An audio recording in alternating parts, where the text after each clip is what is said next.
Svjedočimo spaljivanju milijardi doza takozvanih cjepiva protiv covida diljem svijeta koje nitko ne želi.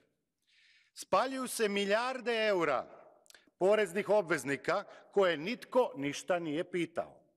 Nitko nije pitao ništa ni nas zastupnike koje su građani izabrali da štitimo njihovo zdravlje i njihovu imovinu.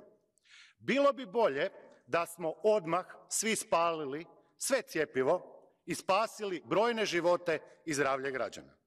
Ugovaranje kupnje 4,6 milijardi doza za 360 milijuna punoljetnih građana Europske unije provedeno je u potpunoj magli i tajnosti, pretpunoj skrivenih SMS poruka, što ukazuje na zasigurno najveću korupcijsku aferu u povijesti Europske unije. Radi se o ugovoru teškom 71 milijardu eura koji je sklopljen zatvorenih očiju između von der Leyen i Burle, glavnog direktora Pfizera, a Pfizer je, kao što svi znamo, već osuđivan u SAD-u radi korupcije. Hvala.